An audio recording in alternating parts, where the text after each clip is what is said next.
আসসালামু আলাইকুম রহমতুল্লাহি ওয়াবারাকাতুহু। আজকে আবারও একটা কুসংস্কারের কথা নিয়ে এসেছি, যেটা বহুল প্রচার আমাদের সমাজে প্রচলিত আছে যে যে কোনো মাছকে তার লেজ ধরে যদি উপর দিকে উঠানো হয় এইভাবে, তাহলে তার মিষ্টতা কমে যায়।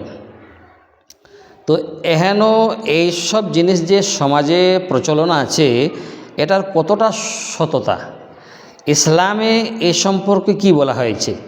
তো চলুন, ভিডিওটা বাড়াবো না, ছোটই করব। আর ছোটই করার চেষ্টা করছি, দেখছেন না কই মাস ধরে ছোট ছোট ভিডিও আপলোড করছি, শুধু আপনার জন্য, যে আপনার সময় নেই, আপনি ব্যস্ত মানুষ, তাই চট করে দেখে বেরিয়ে চলে যেতে পারবেন।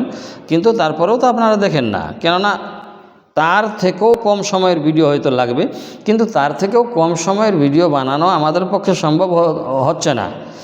কেননা একটু ভালোভাবে যদি না বলতে পারি, একটু ভালোভাবে যদি না বোঝাতে পারি, তাহলে আপনার সেই ভিডিও দেখে লাভই কী হবে, বা আমার ভিডিও বানাই আপলোড করে আমার লাভই কী হবে।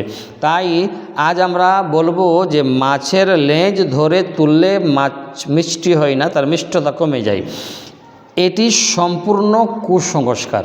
জি, হালাল হারাম ও খাবারের স্বাদ শরীয়তের নিয়মে নির্ধারিত, এইভাবে নয়, এইভাবে হয় না, এইভাবে করা যায় না, আর এভাবে শরীয়ত করে না। তাই মাছের লেজ ধরে তুললে নাকি মাছের মিষ্টতা কমে যায়, মাছ মিষ্টি হয় না।